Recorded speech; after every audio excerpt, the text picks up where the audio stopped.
الله الرحمن الرحيم. يمكن انا النهارده حرصت قبل التمرين اجي لكم عشان اول حاجه احييكم. انتوا رجاله وانتوا ابطال، انتوا ما اتغلبتوش. اول مره جمهور الزمالك مش حزين على بطوله، حزين على اللي حصل في البطوله. انتوا اتسرق منكم البطوله، وكنت اتمنى زي اي نادي محترم اقول لمجلس اداره النادي الاهلي مبروك، بس اقول له مبروك على ايه؟ على الحكم اللي اتغير، على الفار اللي اتلغى، على الجمهور اللي دخل من الاهلي ورئيس الزمالك ما دخلش 3000 واحد من النادي الاهلي. اقول له مبروك على ايه؟ على وجود بيبو وما في حضن فرج عامر عشان المأمورية اللي كانت بينهم اللي خلصها له فرج عامر. اقول له مبروك على ايه؟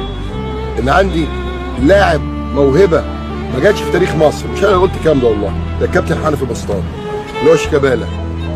يبقى كلب اسود ويتكتب عليه اسمه ويروحوا المقابر بتاعته واقتحموها. اقول له مبروك على ايه؟ مبروك على انه كان واقف ومدي تعليمات لعيبته وما يسلموش على احمد جلال وعلى الوزير. دي كلاب ضاله. بس انا ليا سؤال، هو في النهايه في ايه بقى؟ انتوا عايزين من نادي الزمالك؟ نادي الزمالك من ساعه ما خد البطولتين في اسبوع، السوبر الافريقي وبعدين السوبر المصري وبعدين غلب الاهلي هنا تاني، الدنيا قايمه مش عايزه تقعد. من ساعه ما قال انا بطل القرن، حرب شامله على النادي ورئيس، ولازم النادي ده يقع ورئيسه يقع. النادي ده بيشجعه الملايين، مش هيقع. ملايين الملايين بيشجعوا الفريق ده، عمره ما هيقع. وكل المؤامرات اللي بتتعمل دي النهارده اخرها استاذ احمد مرتضى عضو مجلس اداره بتفويض مجلس اداره راح يحضر اجتماع اتحاد الكوره جمعيه العموميه غير عاديه، قال له اطلع بره، ده الزمالك هتتحاسبوا. عايز اعرف مين اللي ساندكم؟ مين اللي ساند؟ مش فاكر رئيس الجمهوريه.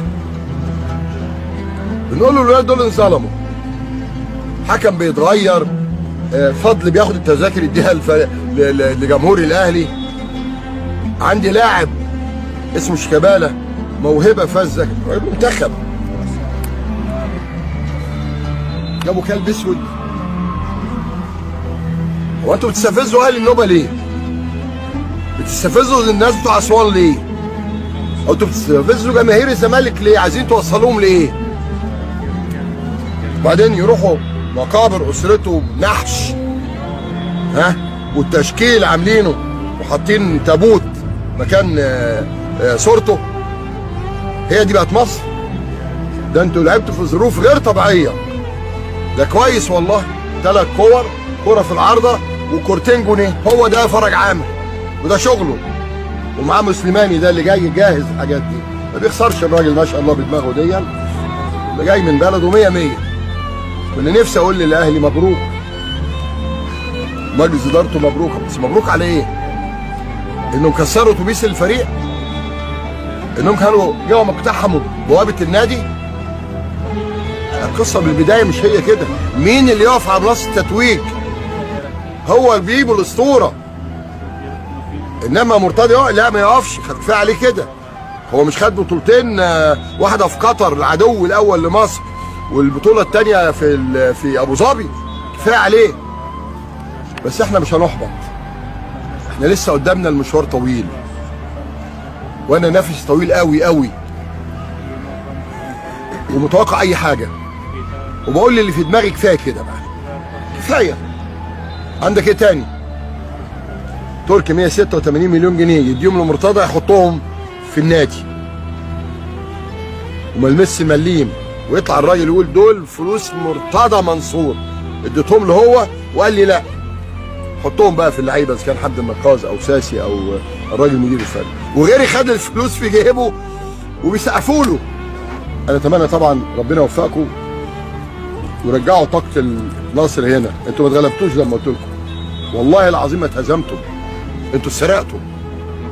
رجعوا الطاقه جواكم تاني، اشحنوا نفسيكم وعدوا ماتش الطلايع. مع احترامي للاتحاد السكندري هيلاعب الاهلي، مش كده؟ مع احترامي للاتحاد السكندري وحب الاسكندريه، اتمنى لاعب الاهلي في النهايه عشان تدوا له الدرس وتردوا.